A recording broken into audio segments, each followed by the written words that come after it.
Buenos días, buenas tardes, buenas noches. En este video vamos a estar haciendo un análisis de lo que fue el triunfo, la goleada de River 4-0 sobre Colo-Colo ayer por la noche en el Estadio Monumental.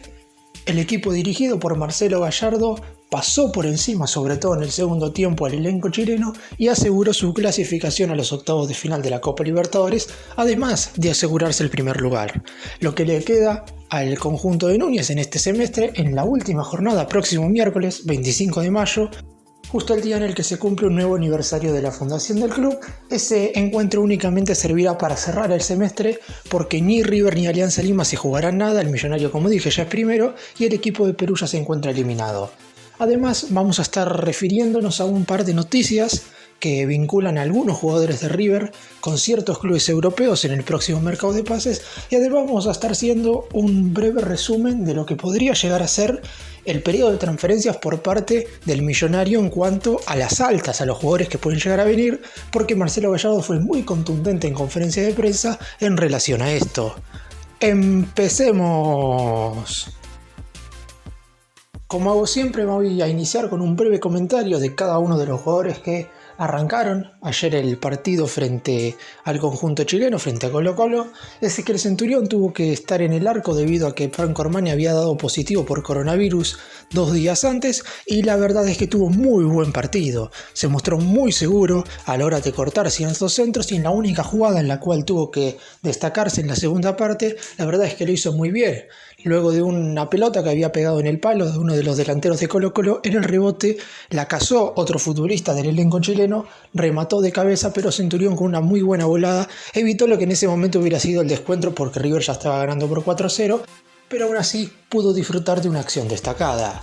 Emanuel Mamana fue titular en el lateral derecho y terminó redondeando un muy buen partido. Está claro que puede ser que en cuanto a lo físico todavía le falte, pero defensivamente está muy sólido, con la pelota en los pies claramente sabe muchísimo, y en cuanto sepa pasar al ataque, casi con seguridad que podría adueñarse de ese lugar por encima de Marcelo Andrés Herrera, que ingresó en el segundo tiempo. Habrá que ver quién termina siendo el titular en el último partido.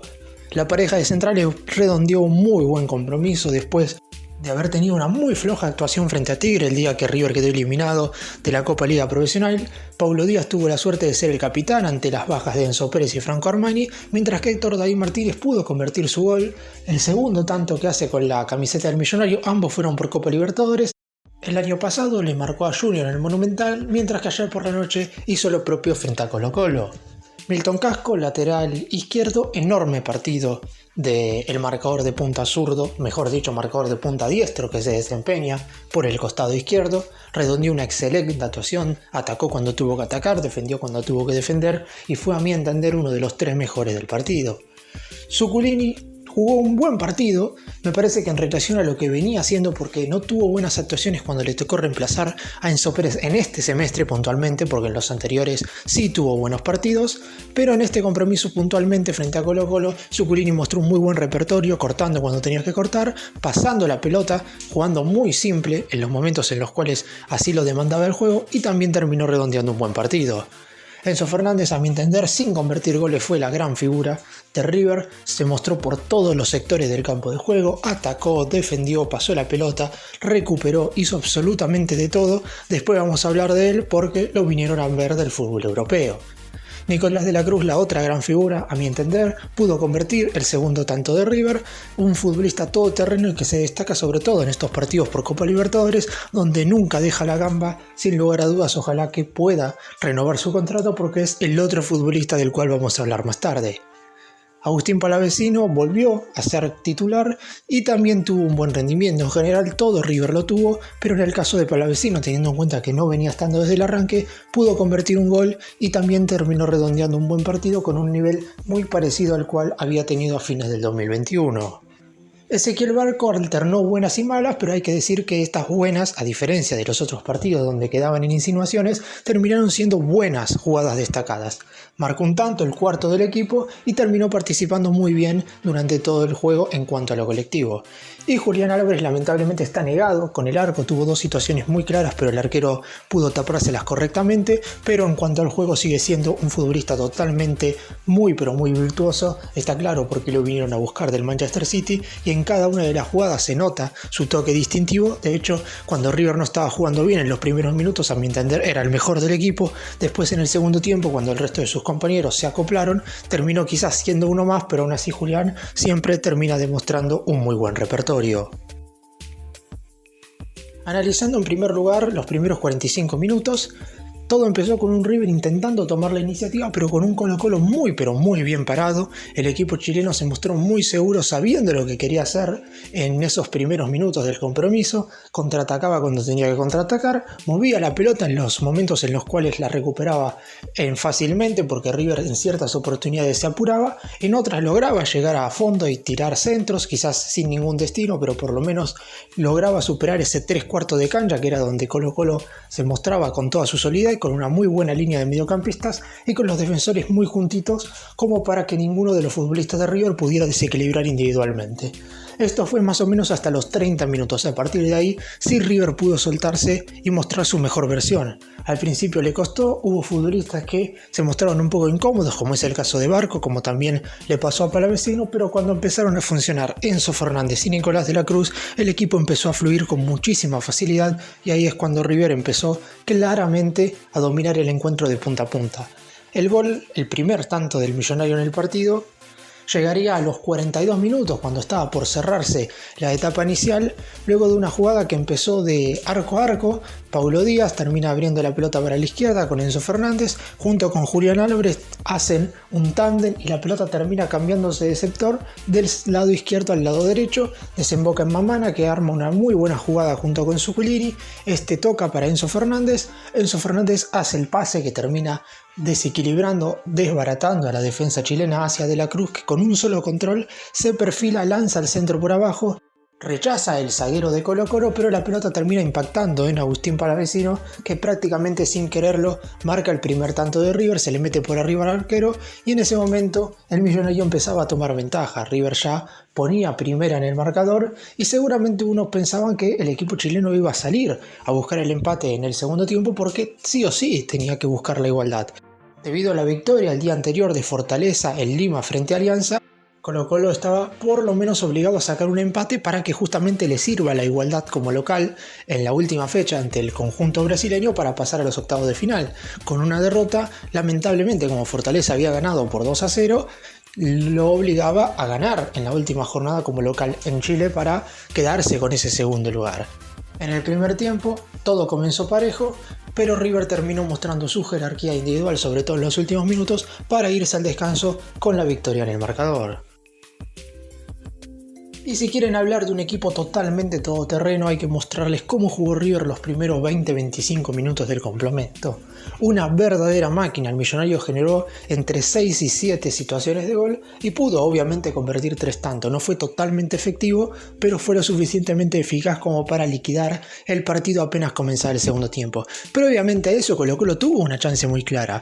Un remate que se estrelló en el palo izquierdo de Centurión, nada podía hacer el arquero si esa pelota entraba, hubiera significado la igualdad, pero después de eso River fue una total aplanadora. Luego de una jugada que en un momento parecía un rechazo, terminó desembocando en Julián Álvarez por el costado izquierdo. Julián hace una muy buena jugada, engancha en el momento justo, tira el centro pasado, Enzo Fernández con un solo toque de zurda la intenta meter por encima del arquero, la pelota queda un poco alta y Nicolás de la Cruz, prácticamente sobre la línea, termina marcando el segundo tanto del partido.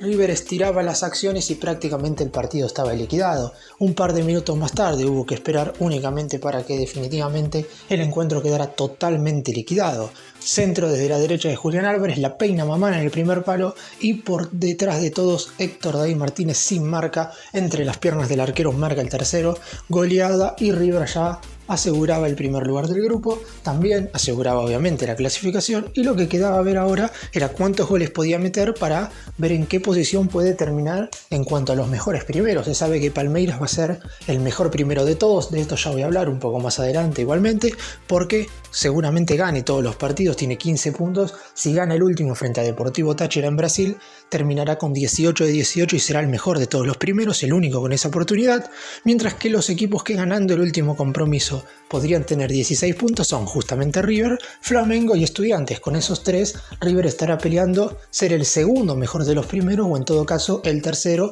o indefectiblemente el cuarto si es que no consigue un buen resultado frente a Alianza Lima. Y el último tanto, por obra de Ezequiel Barco, Colo-Colo intenta salir jugando, la pelota desemboca en el defensor central izquierdo y De la Cruz, presionándolo, le roba el balón, termina tirando la pelota hacia la derecha para Enzo Fernández, que con un centro de rastrón termina habilitando por el lado izquierdo a Ezequiel Barco, que define ante la salida del arquero, que nada pudo hacer. 4-0 River, el millonario ya estaba con el triunfo totalmente asegurado. Colo-Colo solo quería que el partido se acabara, empezó a hacer tiempo como lo hacen normalmente los equipos que empiezan a ser goleados por River para no recibir más goles, y justamente el equipo chileno no tenía que recibir más goles, más allá de que mucho no importaba porque sabe que lo único que le queda es ganar en la última jornada como para intentar clasificar a los octavos de final, y si no, irá a la Copa Sudamericana. Lo que quedaba para el compromiso, quizás como acción destacada, es justamente la gran atajada de Ezequiel Centurión. Esta jugada se produce luego de un córner de River y una muy buena contra hecha por Colo-Colo, y luego de algunas acciones mal defendidas por River porque Casco sale un poco lejos, porque Paulo Díaz termina resbalándose, mano a mano del delantero chileno con el arquero de River, la pelota se estrella en el travesaño, le queda el rebote a otro futbolista chileno que de cabeza intenta meterla junto al palo, pero Centurión con una volada fenomenal termina sacando la pelota al córner para defender este 4-0, goleó, gustó y ganó River en el Monumental. Antes de hablar del mercado de pases, que tiene un par de aristas un tanto importantes teniendo en cuenta sobre todo dos de los protagonistas que jugaron ayer y que mencioné en este video un poco antes, vamos a repasar cómo quedaron las posiciones del grupo F y qué es lo que tiene que pasar para que River termine como uno de los mejores primeros de cara al sorteo de los octavos de final, que ya tiene fecha y horario. Se va a realizar el viernes 27 de mayo, es decir, dentro de una semana, desde las 12 del mediodía horario de Argentina, obviamente en la sede de Conmebol que está en Paraguay. River 13 puntos producto de 4 victorias, 2 triunfos ante Colo-Colo, 1 ante Fortaleza en el Monumental y 1 ante Alianza Lima en Perú, y obviamente la igualdad producida en Brasil frente a Fortaleza. Únicamente le marcaron 2 tantos, Juan Martín Lucero en el partido en Chile y Silvio Romero, 2 futbolistas argentinos, le terminaron convirtiendo tantos al millonario en esta fase de grupos. Quedará a saber si Alianza Lima puede convertir un tanto el próximo 25 de mayo en el Monumental. River enfrentará a alguno de los segundos en la próxima ronda. Hasta el momento, el único equipo que se sabe que va a ser segundo de su grupo y está clasificado es Talleres de Córdoba. El resto de los equipos, algunos están clasificados, como puede ser el caso de Colón de Santa Fe, pero no se sabe si va a ser segundo o primero, por lo que todavía no tenemos ninguna noción de quién pudiera llegar a ser el rival de River. Podría hasta cruzarse con Boca, porque el equipo Ceneice, de ganar en la última jornada, casi con seguridad terminaría clasificando en la segunda colocación de su zona. Para eso deberemos esperar. En el caso de River, enfrentará a una Alianza Lima que no va a jugar por nada. Recordemos que el tercero de cada grupo de la Copa Libertadores va a la Copa Sudamericana, pero eso se lo definirán únicamente Colo-Colo y Fortaleza. El que gane clasificará a los octavos de final. En caso de empatar, la igualdad favorecería a los brasileños por diferencia de gol, mientras que el perdedor irá a la Copa Sudamericana.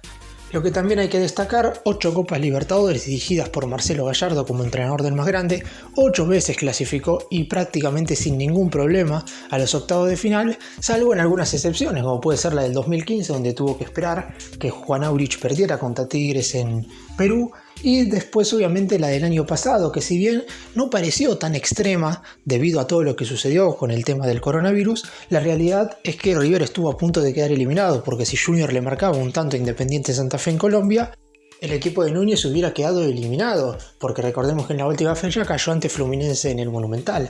Después de eso, prácticamente todas las clasificaciones fueron con mucha facilidad. En caso de triunfar en la última fecha frente a Alianza Lima, El equipo de Marcelo Gallardo estará redondeando su mejor actuación en fase de grupos. Nunca River ganó 5 de los 6 partidos bajo las órdenes del muñeco como DT, pero obviamente eso quedará como una anécdota. El objetivo era clasificar a los octavos de final, porque lo más importante siempre es pasar de ronda en cada una de las Copas Libertadores. Recordemos que esta siguiente fase, donde se enfrentarán los 16 mejores de la Copa, será la ida a fines de junio, mientras que la vuelta será a principios de julio, por suerte para River, todavía con Julián Álvarez en el plantel. Y hablando justamente de lo que pueden llegar a ser las salidas y las llegadas en cuanto a futbolistas en este mercado de pases, Marcelo Gallardo fue muy contundente en la conferencia de prensa que dio después del partido frente a Colo-Colo, diciendo que claramente no van a hacer locuras. Muchos nombres se han mencionado para hacer refuerzos de River, muchos futbolistas se han mencionado en las últimas semanas que tendrían la posibilidad de ponerse la banda durante el próximo semestre, pero Marcelo Gallardo fue muy claro. La principal idea es traer en primera instancia un delantero para reemplazar a Julián Álvarez, que deberá ser de suma jerarquía. Se han mencionado muchísimos nombres, obviamente la prioridad parecería ser Valentín Castellanos, el atacante argentino que se desempeña en el River City, pero a lo mejor el muñeco junto con Enzo Francescoli tienen otras ideas. Recordemos que el lunes pasado se juntaron junto con también Matías Patanial, el vicepresidente primero de River, para delinear un poco cómo se va a mover el mercado de pases en cuanto a los nombres que involucran al millonario. ¿Por qué el entrenador de River fue bastante tajante en cuanto a la posibilidad de traer a este delantero y de no traer a nadie más? Porque también hay que decir que los hinchas de River prácticamente cuando hacen esa lista de mercado de pases empiezan a mencionar miles de futbolistas. Ya muchos estuvieron pidiendo 2 centrales, un lateral, algunos mediocampistas, pero todo va a estar ligado a la cantidad de futbolistas que se vayan. ¿Qué quiere decir esto? Por ejemplo, todos sabemos y se ha mencionado en las últimas semanas que Bruno Zugolini tiene una promesa de venta para irse a jugar al fútbol del exterior en caso de que llegue una propuesta que sea lo suficientemente buena tanto para River como para el jugador en cuestión. En caso de que el ofrecimiento llegue y todos los aspectos, tanto para el futbolista como para el club, estén acordados, recién ahí Zuculini se irá y ahí es cuando el más grande irá en busca de un mediocampista central.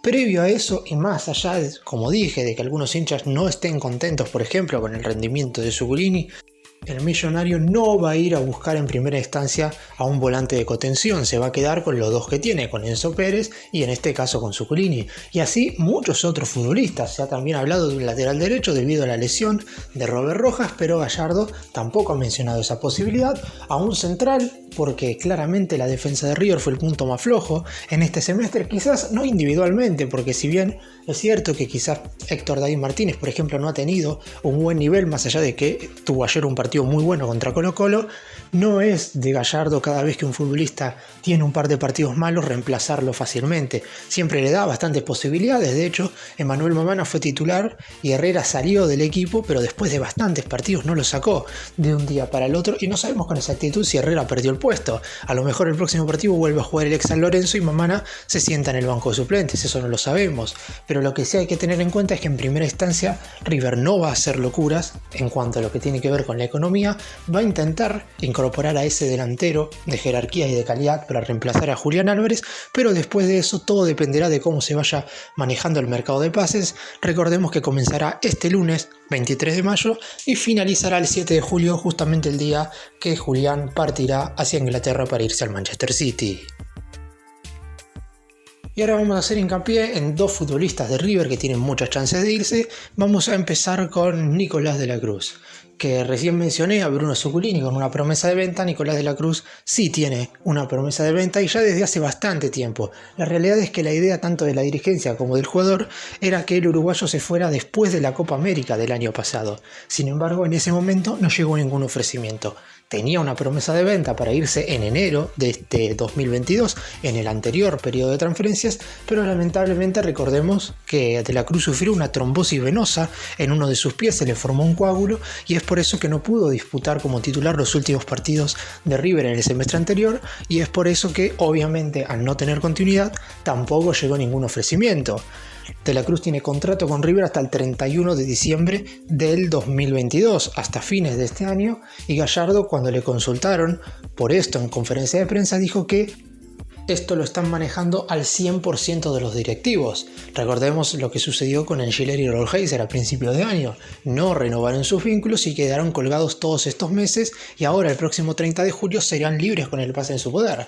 El caso de la Cruz sería bastante parecido si es que no es transferido. Es por eso que en caso de que no sea vendido en este próximo receso, o renueva su vínculo o podría llegar a tener el mismo destino que los dos jugadores recién mencionados. Está claro igual que hay una diferencia, y es que De la Cruz ya pasó por esta situación en enero del 2021. En aquella oportunidad su vínculo finalizaba el 30 de junio del año pasado, faltaban 6 meses, y el uruguayo decidió renovar su contrato, obviamente con las promesas de venta que mencioné recién. Es por eso que si al término del mercado de pases el uruguayo no recibe la propuesta del fútbol europeo, casi con seguridad uno podría intuir que va a prolongar su vínculo y que no habría ningún problema en que se quede por lo menos hasta fin de año. También hay que tener en cuenta que De la Cruz va a estar peleando un lugar para formar parte de la lista definitiva para competir con Uruguay en el Mundial de Qatar, que se va a estar jugando entre noviembre y diciembre de este 2022.